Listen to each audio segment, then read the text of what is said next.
How's it going, everybody? Andy McCullough from the Kansas City Star here at Fenway Park, where the Royals lost 4-1 to the Boston Red Sox. Yeah, I mean, it was not a particularly exciting game for the Royals. They got into Boston, I think, at about 6 a.m. Well, they got to their hotel at about 6 a.m. After a two late nights in a row in Cincinnati, but an especially rough one last night. So, obviously there was fatigue involved. They didn't do much against Wade Miley. Danny Duffy threw 5 innings, gave up 4 runs. He didn't have a good rhythm. He couldn't figure out where the strike zone was. The strike zone was low. He kept throwing high.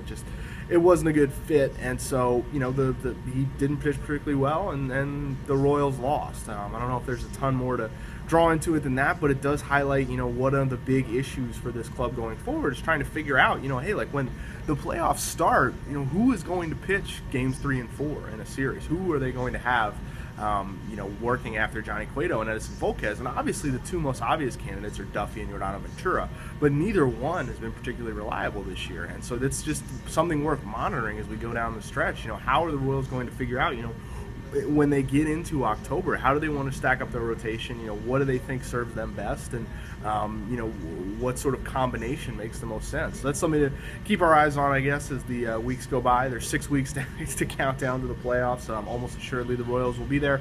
Until then, you can read all about their pursuit of their first ever American League Central Crown in the pages of the Kansas City Star, kansascity.com, and our True Blue app. Have a good night.